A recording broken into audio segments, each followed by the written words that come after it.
자, 여러분 수능 잘 봤나요? 이제 수능이 끝났으면 또 이제 수능 뒤에 있는 약술, 논술 대학들의 시험이 이어지겠죠. 자, 우리가 이제 수능 전에 서경대나 을지대, 상명대 같은 학교들이 시험이 있었어요. 이제 수능 후에는 수원대를 시작으로 가천대, 그리고 국민대, 삼육대 등등 많은 대학들의 시험이 또 이어질 텐데요. 우리 친구들이 사실 약술에 대해서 잘 알고 쓴 친구들도 있겠지만 솔직히 말하면 그냥 좀 어쩌다 보니 이런 전형이 있네 하고 쓴 친구들도 분명 많을 거예요. 그래서 한마디로 이거는 약간 약술 벼락치기 특강이라고 해도 과언이 아닐 정도로 제가 답안 작성에서 필요한 어떤 도구, 용어 등을 좀 빠르게 정리를 해주려고 합니다. 자, 여러분 일단 이건 이제 수원대학교의 가이드북입니다. 여러분 수원대학교는 이제 수능이 끝나자마자 그 주 주말에 바로 시험이 있죠. 그리고 거의 여러분 준비할 시간이 많이 없어요. 진짜 거의 한 2, 3일 만에 벼락치기에서 들어가야 되는데요. 여러분들이 과연 유의해야 될 건 뭘까? 자, 여러분 약술, 논술도 논술이죠. 따라서 답안 작성이 중요합니다.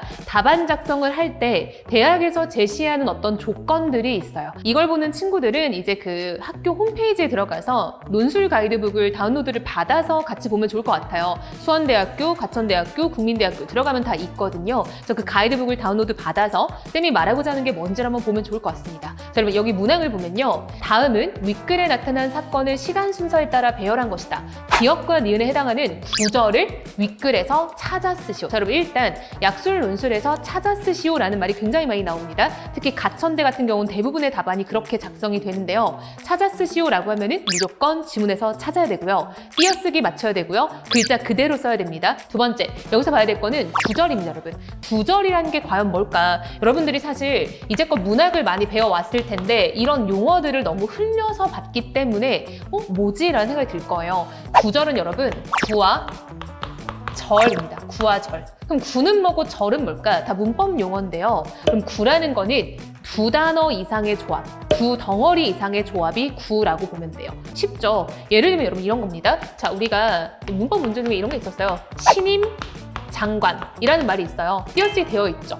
이렇게 두 덩어리가 모인 것을 우리가 구라고 하면 되는 겁니다. 그럼 절은 뭘까요? 절은요, 조금 더 문법인데요. 얘는 주어 서술어 구조를 갖추고 있지만 완결된 문장 형태가 아닌 게 절이라고 보면 돼요. 여러분 우리 영어에서도 대절 이런 거 많이 쓰죠. 비슷한 느낌이라고 보면 돼요. 자, 여러분 구절이라는 말은 따라서 매우 광범위합니다. 구절이라는 말이 나오면은 솔직히 답안 작성에서 엄청난 어떤 요건을 요구하는 거는 아니에요. 우리 친구들이 좀 편하게 찾으면 되고요. 다만 찾아 쓰라고 했으니까 그 부분은 유의했으면 좋겠다라는 겁니다. 그래서 수원대는 구절이라는 말을 많이 쓰고 있고요. 답안은 지금 모반 혐의, 사형 집행의 사수 이렇게 해서 두 덩어리, 세 덩어리의 구를 지금 제시를 하고 있다라는 거 알 수 있겠죠. 자, 또 넘어가 보면요. 또 수원대 문제인데요. 구절 또 나왔죠. 그러니까 수원대는 거의 구절을 요구하고 있다라는 거 보면 좋고 여기도 마찬가지로 지금 세 덩어리, 두 덩어리의 답안이 지금 요구되고 있다라고 볼 수 있겠습니다. 자, 이번에는 식구라는 말이 나왔죠. 여러분, 자, 식구라는 말은요. 시의 구입니다. 그럼 얘는 시에서 두 덩어리 이상의 조합을 식구라고 하면 된다라고 보면 되는 거예요. 그래서 얘는 시에서 두 덩어리 이상의 조합, 그냥 뭐가 됐든 찾으면 된다. 그럼 한 덩어리는 적으면 안 되는 겁니다, 여러분. 그쵸?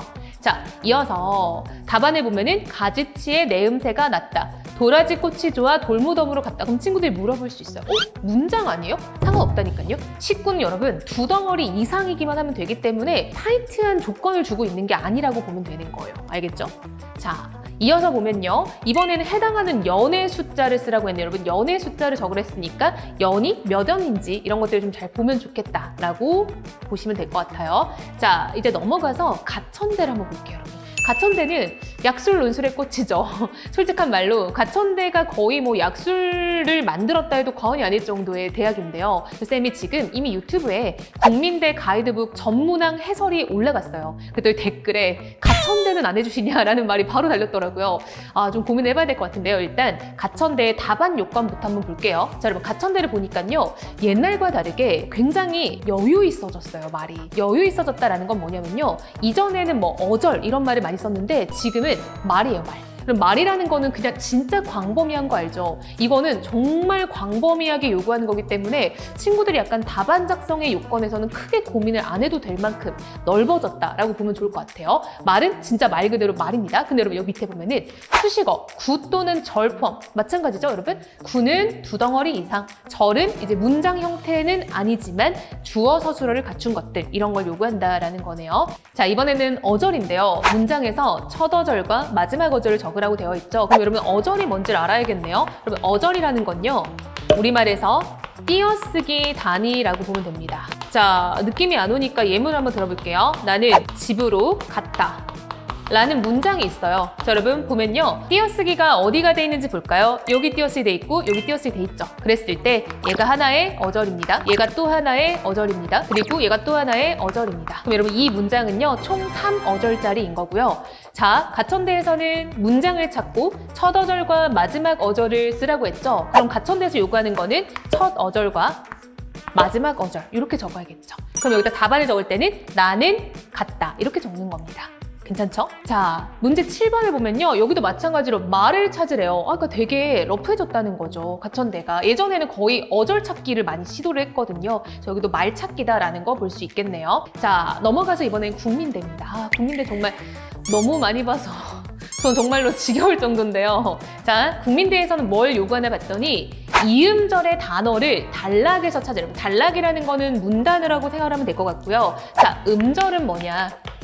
음절은요, 소리 마디 단위예요. 소리 마디 단위. 그러니까 얘는 발음 단위인 거거든요. 발음 단위. 솔직히 말하면 여러분 음절은 글자라고 생각하면 좀 쉬워요. 글자. 유사하다라고 보면 됩니다. 음절은 소리 음자이기 때문에 발음과 연관된 단위예요. 문법적으로. 사실 우리가 근데 국민대 약수를 하는 거지 문법을 하는 건 아니잖아요. 그럼 음절을 요구한다는 거는 글자를 요구하는 거고, 예를 들면은 이음절을 요구한다라는 건요, 두 글자를 쓰면 된다라고 보면 되는 거예요. 이렇게.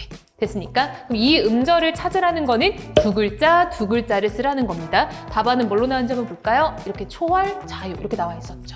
자, 이어서 육음절의 한자 성어를 쓰시오. 그렇죠, 여러분? 얘는 뭐겠어요? 6글자를 쓰라는 거겠죠? 그래서 비닉빈, 부익부, 비익빈 이렇게 나왔습니다. 여러분, 근데 이게 조금 의아한 거죠. 국민대에서 여러분들한테 어떤 내용을 주고 이 부분에 어울리는 육음절 한자 성어를 쓰라고 한 거예요. 근데 솔직한 말로 육음절이니까 할 만한 거지, 만약에 사자성어였으면 머리가 많이 복잡했을 것 같거든요. 근데 이게 나왔다는 거예요, 여러분. 이게 자연계열 문제에 나와 있거든요. 자연계열의 국어가 딱 두 문제밖에 없고 그 두 문제에서 소문항이 4개가 있어서 소문항 8개짜리인데 그중 하나가 이 한자성어 쓰는 거라는 거죠.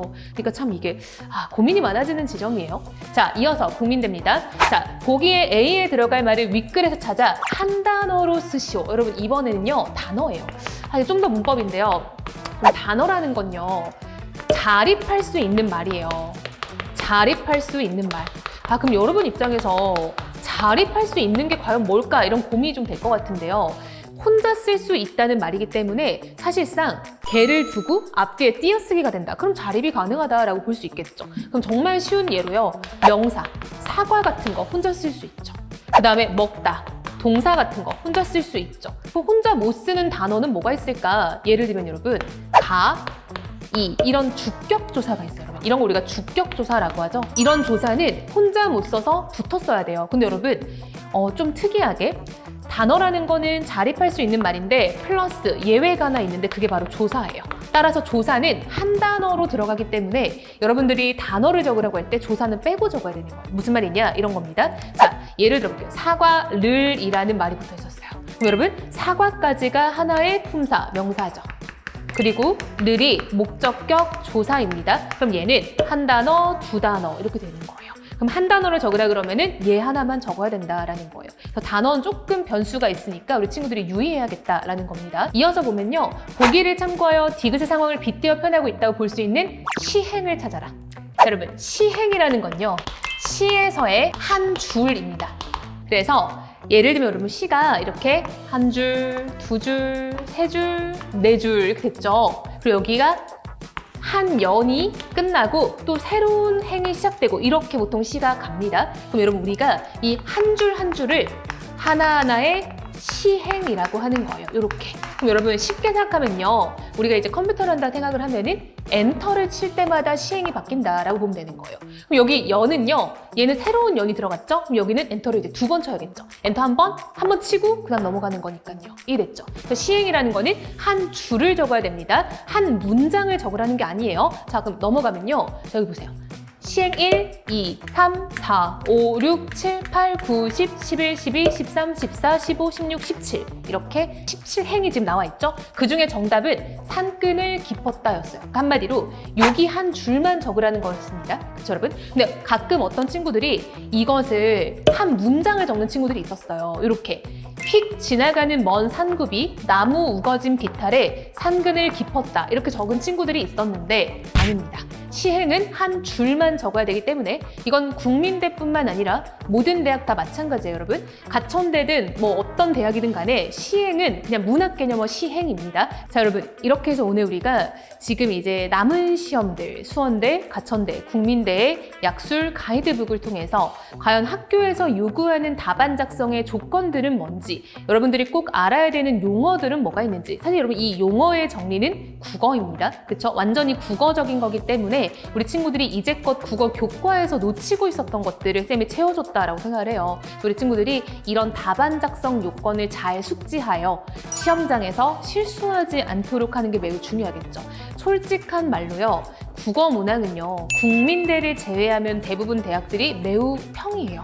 정말 쉽거든요. 쌤도 지금 이제 현장 강의를 통해서 우리 친구들을 이제 좀 수업을 하고 있는데 여름방학부터 시작한 친구들이 대부분 가천대의 9문제는 거의 다 맞는단 말이죠. 처음 들어왔을 땐 매우 어려워했고 뭐 국어가 6등급, 7등급인 친구들도 있어요. 하지만 이 친구들이 그냥 몇 달 연습을 했더니 가천대 유형은 거의 다 답을 쓸 수 있다는 거예요. 그럼 여러분들이 지금부터 해야 될 건 뭐냐면요. 대부분 다 그렇게 쓸 수 있으니 실수하지 않는 거. 내가 무언가를 놓치지 않는 게 굉장히 중요하다라고 보면 좋을 것 같아요. 반대로 국민대는요 매우 어려워요. 정말 어렵습니다, 여러분. 뭐 제가 어렵다는 게 아니라요. 여러분들이 쓰기에 정말 많이 까다로울 거예요. 그래서 여러분들이 이걸 통해서 일단 답안 작성 요건을 익히고 두 번째, 쌤 유튜브에 이미 올라가 있습니다. 국민대 가이드북 전문항 해설이 있어요. 그것을 5번은 봤으면 좋겠어요. 쌤이요. 국민대 가이드북이 매우 어렵다라는 거에 동의해요. 근데 쌤도 이제 우리 학원에 있는 조교들이 국어를 굉장히 잘하고 좋은 대학에 진학한 친구들이 많아요. 조교들 사이에 유행어가 있어요. 국민대 가이드북을 풀었던 우리 모든 조교들이 서울대는 가도 국민대는 못 가겠다.